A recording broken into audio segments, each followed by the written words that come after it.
Johnny Boehner was at a press conference today attacking conservatives in the Tea Party, who, by the way, made him Speaker of the House, as I recall, in the 2010 election.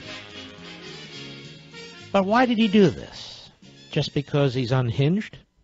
Just because he's out of control? No, ladies and gentlemen, it was strategic. And I'll explain it in a moment. Now, you think about it when you listen to Johnny Boehner. Why would he do this? I'll explain in a moment. Cut one, hat tip, real clear politics, go. Frankly, I think they're misleading their followers. I think they're pushing our members in places where they don't want to be. And frankly, I just think that they've lost all credibility. You know, when they pushed us into this fight to defund Obamacare and to shut down the government. Most of you know, my members know, that wasn't exactly the strategy that I had in mind. But if you recall, the day before the government reopened, one of the people at one of these groups stood up and said, well, we never really thought it would work. Are you kidding me? Listen, you all know me, all right? I say what I mean what I say. Stop. Isn't that an old Popeye the Sailor Man line, Mr. Producer? I say what I mean, and I mean what I say. I am who I am, and I don't, whatever. Did you hear that little freak out there, by the way? This is all planned, and I'm going to explain it in a moment. Go ahead. I'm as conservative as anybody around this place. And all the things that we've done over the 3 years that I've been Speaker have not violated any conservative principle. Not once. I could think of several trillion of them myself. He wasn't done. Cut two, go. But when groups come out and criticize an agreement that they've never seen, you begin to wonder just how credible those actions are. All right, I dealt with that point yesterday. He's lying through his teeth here. I hate to say this. He knows full well that his staff, the staff of the leadership, and certain powerful members of Congress who are intimately involved in developing this were talking to people outside of Capitol Hill at his direction. So I was briefed. I didn't know what the final deal would be. It was close. But I was briefed on a call over the weekend. And I'm not the only one. So why does he keep saying this? Why does he keep lying about this? I know about this because the leadership wanted me to know about it. Unfortunately, they're not happy with my response. But so what? Go ahead. Yesterday, when the criticism was coming, frankly, I thought it was my job and my obligation to stand up for conservatives here in the Congress who want more deficit reduction. Stand up for the work that Chairman Ryan did. He did good work on behalf of the American people. Again, it's not everything we wanted, but our job is to find enough common ground to move the ball down the field on behalf of the American people.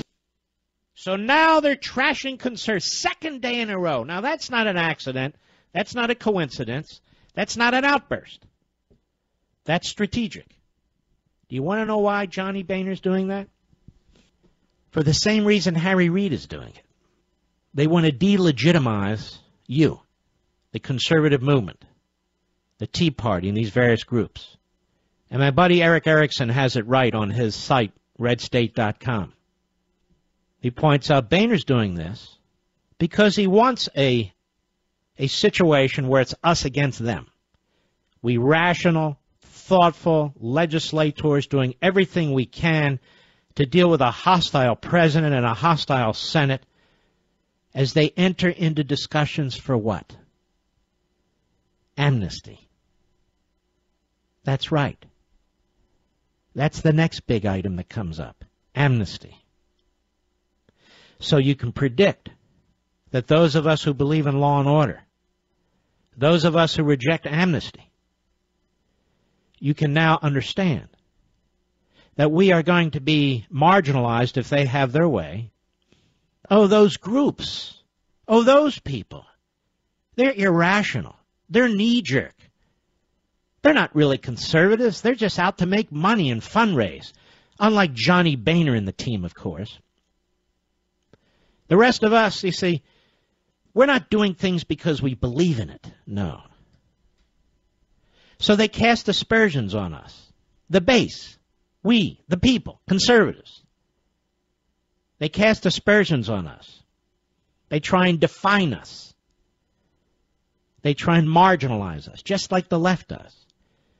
Because Johnny Boehner has staffed up, as Erickson points out, with John McCain's former chief of staff, big pro-amnesty lady, because this is the next big push. It's the big push because the U.S. Chamber of Commerce, Tom Donahue, has demanded it. It's a big push because the Bush family and Karl Rove have demanded it. It's a big push because all these big corporatists from Rupert Murdoch on down have demanded it. And so Johnny Boehner's going to deliver it.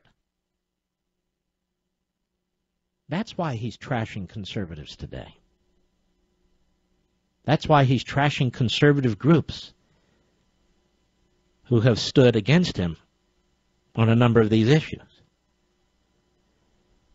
So as Erickson points out correctly, this isn't even about the budget anymore. This is about the next battle. And he's trying to whip his fence-sitters in line. That's why he's raising his voice. That's why he's going through the drama of showing a temper tantrum 2 days in a row. Because he needs their votes. And he's making it clear to them it's now time to pick sides. I don't know if Boehner's going to be Speaker in 2, 4, 6 years from now.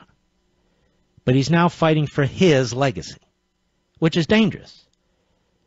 Because all these sellouts, all these losers, all these rhinos, they want their legacy defined by the Washington Compost or the New York Slimes. That is, by the big media.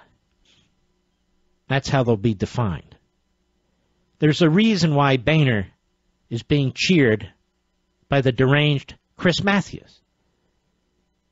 But he's not the only one cheering John Boehner. Harry Reid, in his own way, at a press conference today, had very kind words for Johnny Boehner. Cut 3. Go.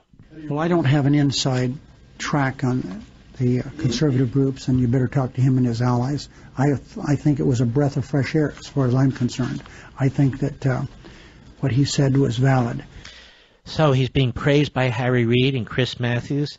What next? Nancy Pelosi? Oh, yes. Cut 4. Go. But I was encouraged by what he had to say, and we'll see what happens today. And the deranged Chris Matthews. Cut 5. Go. Howard, I've been waiting for that Boehner for, many years now, and I know we're all seen it now. That's the Boehner we've been rooting for, someone to be a leader. So MSNBC is very pleased. Nancy Pelosi's very pleased. Harry Reid's very pleased that Boehner's trashing conservatives. But don't worry, he's a conservative. We know this because he insists that he's a conservative. A bigger debt under his watch as Speaker of the House under Article 1 of our Constitution than under any other speaker in American history. And he claims to be a conservative.